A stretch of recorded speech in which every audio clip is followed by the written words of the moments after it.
What I really like about A Quiet Place is that in the core is much more a family drama than a horror movie. How did you work together with John in order to find the right balance between these two different tones and genres? Well, I think he had a very clear take on how to make this film impactful and frightening, but also very intimate and relatable in some ways.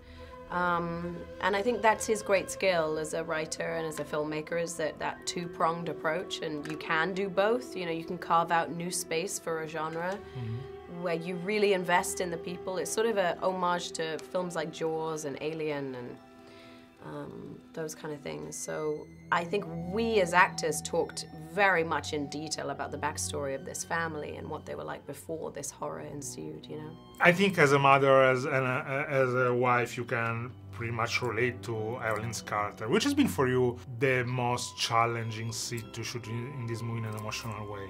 Well, probably the birth sequence is the most challenging. But you know, I really responded so deeply to the character. I just loved her and understood her.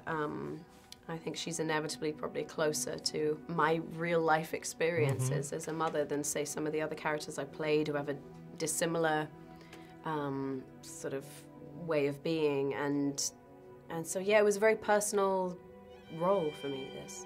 I don't want to talk about messages because I don't think it's the right word for a movie like this, but what would you like the audience will grab, will take away watching A Quiet Place? I mean, I want them to be terrified, but and I also... they will be, trust me. But I want them to be, for conversations to arise from watching this film, whether it be about family, about parenthood, about the sort of fragility of the world we're in now and how metaphorical the film is about that. I think that I want people to converse after this film. During the press conference, you said that you shot Mary Poppins for 1 year and then you jumped on this movie. Yeah. I think they are completely different roles, Sure. but they both have to take care of kids in some way. Is there something that I don't think so?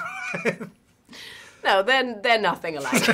There's not even a thread that you can pull between them, yeah. But in the last few years, I've seen you doing thrillers, now Mary Poppins, horror movies, an action like Sicario. Which is the secret in order to jump from so different movies and roles?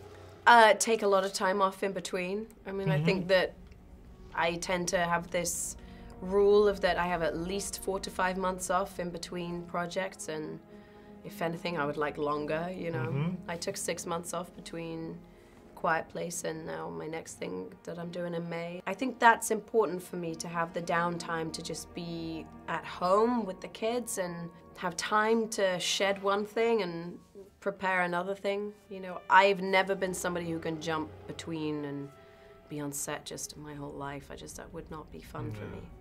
And now, of course, I already told you, now Mary Poppins.